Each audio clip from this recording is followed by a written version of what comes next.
جی بیٹا وہ شعر نمبر 3 تھا اور یہ شعر نمبر 4 ہے۔ تلمیذ الرحمن فرماتے ہیں، دیکھ آ کر پوچھا ہے چاکے گریباں میں کبھی، کیس تو لیلا بھی تو صحرا بھی تو محمد بھی تو۔ حضرت اقبال فرما رہے ہیں کہ اے انسان، اے مسلمان نوجوان، دیکھ آ کر پوچھا کرتے ہیں گلی کو، چاکے گریباں کا چاک ہونا، یہ گریبان جو ہے اس کو چاک کرنا، پھٹا ہوا گریبان۔ اے انسان اپنے چاکے گریباں، یہ جو پھٹا ہوا گریبان ہے اس میں دیکھ تو صحیح، اپنے پھٹے ہوئے گریبان میں آ کے دیکھ تو صحیح، اس کوچے میں آ کے دیکھ تو صحیح۔ جب تو اپنے گریبان میں خود کو دیکھے گا تو کیس بھی تو خود ہے، لیلا بھی تو خود ہے، صحرا بھی تو خود ہے اور محمل بھی تو خود ہے۔ اب قیس مجنون کا نام ہے جس نے لیلا سے عشق کیا، اور صحرا کا مطلب یہ کہ صحرا نوردی کرنا، جب عشق میں بندہ مارا پھرتا ہے، اور محمل کا مطلب ہوتا ہے کہ اونٹ پہ پہلے سواری، اونٹ کی صحرا کا جو جہاز ہے، ریگستانی جہاز جو ہے اونٹ کو کہتے ہیں، اونٹ پہ جب ہم وہ کجاوا رکھا کرتے تھے، وہ سیٹ رکھا کرتے تھے بیٹھنے کی، وہ ڈولی رکھا کرتے تھے، وہ اونٹ اور وہ کجاوا جس میں لیلا بیٹھا کرتی تھی، وہ اونٹ اور وہ کجاوا مطلب وہ سیٹ، وہ محمل، وہ ڈولی بھی تو خود ہے۔ اچھا، اب پہلی بات تو یہ ہے کہ جب انسان کشف تجھ پر اگر اپنی حقیقت کا ہو جائے، کشف تجھ پر اگر اپنی حقیقت کا ہو جائے، خود پرستی تیرے لیے عین عبادت ہو جائے۔ جب تو خود کو سمجھے گا، خود کو جانے گا نا کہ میں نائب خدا ہوں اور اللہ نے مجھے بنایا ہے اور اللہ نے مجھے تخلیق فرمایا ہے۔ اب دیکھیں جب وَإِذْ قَالَ رَبُّكَ لِلْمَلَائِكَةِ إِنِّي جَاعِلٌ فِي الْأَرْضِ خَلِيفَةً، یاد کرو وقت جب تمہارے رب نے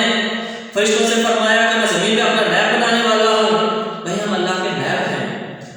ہم میں اللہ کی روح ہے، مسلمان میں، مرد مومن میں، اور ہم میں اللہ کی روح ہے۔ اور اس کے بعد حضرت آدم علیہ السلام جو ہیں ان کو اللہ نے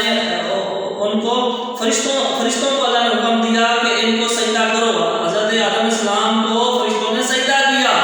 اور پھر اس کے بعد اللہ نے کائنات ساری بنائی ہے، تو بنائی ہے بیٹا اللہ نے کن کہتا ہے، اللہ جب کوئی ارادہ اللہ فرماتا ہے تو کن کہتا ہے، تو بھائی کن بس ہو جاتی ہے، تو اللہ کن فرماتا ہے، ارادہ فرماتا ہے تو کائنات بن جاتی ہے۔ کوئی بھی کسی چیز کا جب بننے کا ارادہ فرماتا ہے تو ساری کائنات کو اللہ نے بنایا کن کہہ کے، اور حضرت آدم علیہ السلام کو بنایا اپنے ہاتھوں سے۔ تو کتنی اہمیت کی حامل ہے ساری باتیں۔ تو ہم اللہ کے نیب ہیں، اور پھر اللہ کی جو ہمیں روح ہے، اور ہم جو ہیں ہمیں کیا ضرورت ہے پھر جو ہے وہ کسی غیر کے پیچھے میں در پھرنے کی،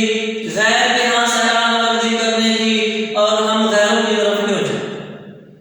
جب تو اپنے اندر دیکھے گا نا اے مسلمان، اپنے اندر دیکھ اور اپنے گریباں میں جھانک کے دیکھ، دل کے آئینے میں ہے تصویر یار، جب ذرا گردن جھکائی دیکھ لی، بھئی اللہ کا حدیث میں ہے نا کہ مومن کا جو دل ہوتا ہے عرش والا ہے، اللہ کا گھر ہے۔ تو پھر تجھے کیا ضرورت ہے؟ اللہ سے تو عشق کرتا ہے اور اللہ سے تو محبت کرتا ہے، اللہ تو سے محبت کرے گا، اللہ تو سے محبت کرتا ہے، تو پھر کیا ضرورت ہے کہیں جانے کی؟ تو یہ ہوا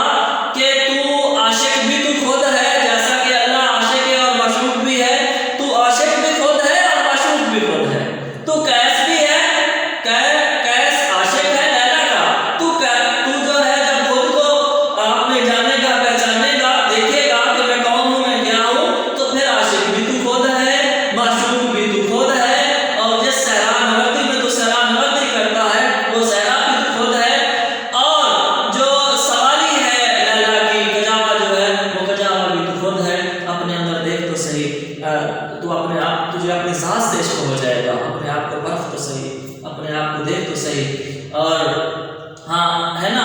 کہ تصور عشق حضرت اقبال نے مثال کے ساتھ پیش کیا ہے، دیار عشق میں اپنا مقام پیدا کر، نئے زمانے نئے صبح و شام پیدا کر، دیار عشق میں اپنا مقام پیدا کر۔ اور ہم جو ہیں ہم اللہ فرماتا ہے وَنَحْنُ أَقْرَبُ إِلَيْهِ مِنْ حَبْلِ الْوَرِيدِ، میں تمہاری شاخ سے بھی زیادہ قریب ہوں، اللہ ہمارے زیادہ قریب ہے۔ وَنَحْنُ أَقْرَبُ إِلَيْهِ مِنْ حَبْلِ الْوَرِيدِ، اور مومن کا دل جو ہے وہ اللہ کا گھر ہے، مومن کا دل جو ہوتا ہے وہ اللہ کا